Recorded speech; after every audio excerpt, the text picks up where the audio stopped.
సెలవులు వచ్చినాయా నాని ఇప్పుడే? ఏ సెలవులు రాలేదు అమ్మమ్మ, ఇంకా నేను చూడాలనిపించింది అందుకే వచ్చినాం. నాకు తెలుసురా నాని, నేనంటే మీకు ఎంత ప్రేమనో నాకు తెలుసు, అందుకే వచ్చిండ్రు. పోండి ఫ్రెష్ అప్ అయిపోండి జల్ది. సరేనే అమ్మమ్మ.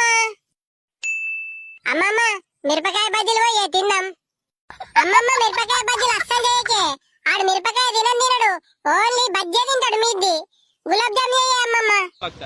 చే అమ్మమ్మ గులాబ్ జామ్ అద్దే, నోరంతా తీయ తీయ అవుతుంది, అంత అన్నం తినబుద్ధి కాదే.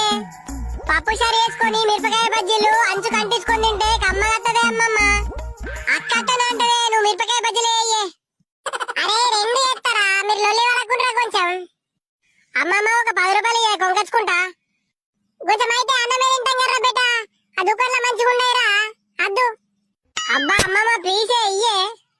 సరే సరే ఇత్తా ఇత్తా ఆగు. అరే వేస్ట్ ఫెల్లో, అమ్మ పైసలు అడగద్దన్నాయారా అమ్మమ్మని, మళ్ళీ అడుగుతున్నావా? నేను అమ్మ చెప్తావు. నీ అమ్మ బక్క మొగం నువ్వు పుల్ల వేయడానికైతే ఫస్ట్ వస్తావే. 10 రూపాయలు ఏమైతుంది, అడిగిపోతుందా